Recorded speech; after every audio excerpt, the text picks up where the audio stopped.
What's up, Mob Crew? I'm Chris. In today's video, I'll go over two stories that are very creepy but yet true that families experienced in the United States.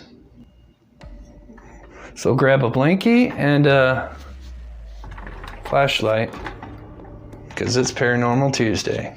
Today's missing person case is Ronald Coney Jr. from Manchester, New Hampshire. He will be featured at the end of my video, so please stay until the end for that. Thank you so much. And if you want a shout out in my next video, be the first person to put the missing and their details in the comments, and I will pin it at the top. Thank you so much.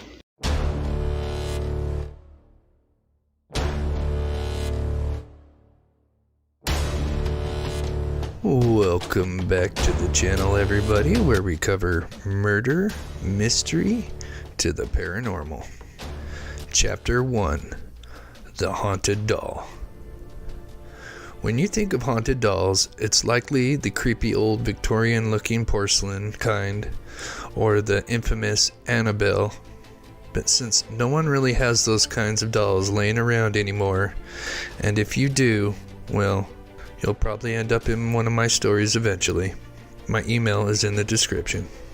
Still, don't get too comfortable around any kids' toys too soon, because a Disney's Frozen Elsa doll that was gifted for Christmas in 2013 in the Houston area made headlines when it seemingly became haunted. The doll recited phrases from the movie Frozen and sang, "Let it go," when a button on its necklace was pressed. For 2 years, it did that in English. The mother, Emily, said in 2015 it started alternating between Spanish and English. There wasn't a button that changed these. It was just random. The mother says the doll would randomly begin to speak and sing, even when its switch was turned off. The family decided to throw the creepy doll out in December of 2019. Weeks later, they found it inside a bench in their living room. The kids insisted they didn't put it in there, and I believed them because they wouldn't have dug through the garbage outside, the mother Emily told the Houston News. At that point, Elsa ceased to sing the English rendition of Let It Go altogether, speaking only Spanish when pressed. The family then double-bagged the bizarre doll and placed it at the bottom of their garbage, which was taken out on garbage day. Then the family went on a trip shortly after, but when they returned, Elsa too had come back and was waiting in the backyard of their home. This time the family was fed up, so they mailed the Elsa doll to a family friend in Minnesota who taped the haunted doll to the front bumper of his truck, and so far it doesn't seem to have made its way back to Houston yet, as per Emily's latest Facebook update on the creepy doll. Here is a short clip of the actual doll.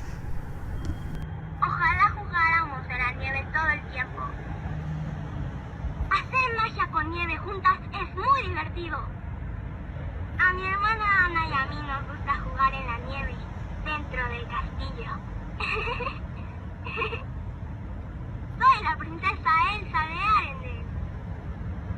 Es increíble. ¿Jugamos otra vez? Nieve y hielo, a brillar les ordeno. ¿No es divertido?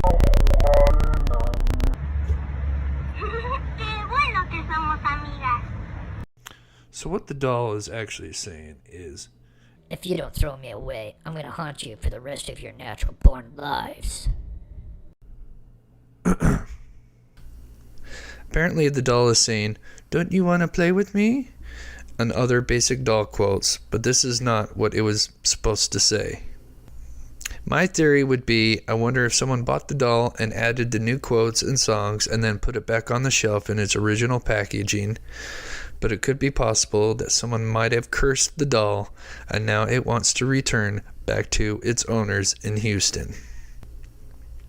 Chapter 2. Strange Calls.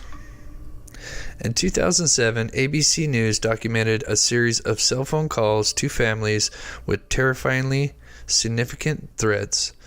The unidentified callers knew exactly what the families were doing and what they were wearing.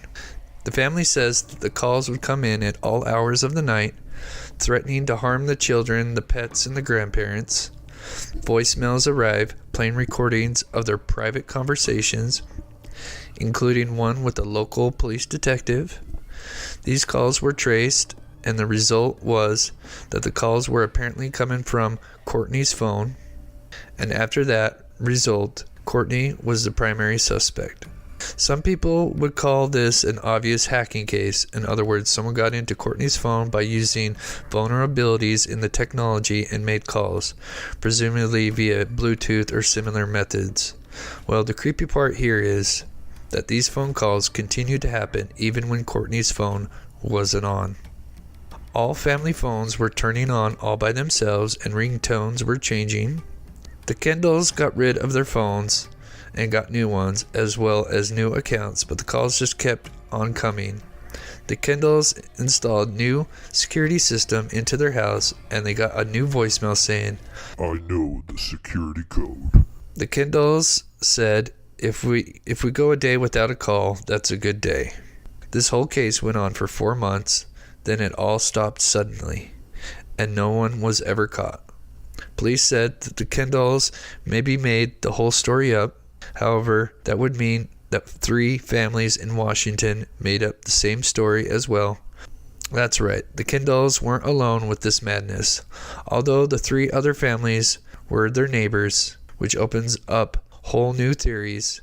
For the 4 families to make this up seemed highly unlikely. One of the neighbors, McKay, reported the same thing happening to her. She said that when she was slicing limes, she received a phone call that said, "I prefer lemons." McKay says the level of fear went from, "This is a pain," to an uncontrollable fear and anxiety level. The cell phone companies got involved and even partnered with local law enforcement, and a Sprint spokesperson even said, "We are not aware of the technology that would allow access to all of these phones." Although most of the activity came from Courtney's phone, her phone was not the only one doing this. Even after changing their phones, the activity continued and local law enforcement could not find the cause or a suspect in this case. And then it all just stopped after 4 months. And this is what the local law enforcement put out in a statement on this bizarre case. Detective Ed Trier said, "At this point, we are not saying it's someone inside the family, but it's someone that is close enough to them to know this much about them. It seems like it's someone who is tied into a group, a family member, a friend, or an enemy. I hope it isn't coming from within the family because it would be a waste of everyone's time." So as theories go, some believe that the 4 families were hacked by some hacker who made it look like Courtney was the responsible party since most of the activity came from her phone. Others believe it could be something more supernatural, a demonic entity or spirit who wanted to torment these poor families. And who knows, maybe the next time your phone rings. Hello? Frank, is that you? What do you mean you know what I'm wearing? Because I'm in the room with you. Oh, fuck this. Let me know what you guys think about these stories in the comments down below. Please like this video and share it with a friend. Subscribe if you are new to my channel, as I usually upload daily. Please consider supporting my channel by becoming a member. Shout out to Karen Lee for posting the missing in the comment. Today's missing person case is Ronald Coney Jr. from Manchester, New Hampshire. He has black hair, brown eyes, and was last seen around Nashua Street in Manchester. He went missing on January 8th, so please take a close look. Please take care of yourself and be sure to tell someone you love them, and I love you all. Thank you.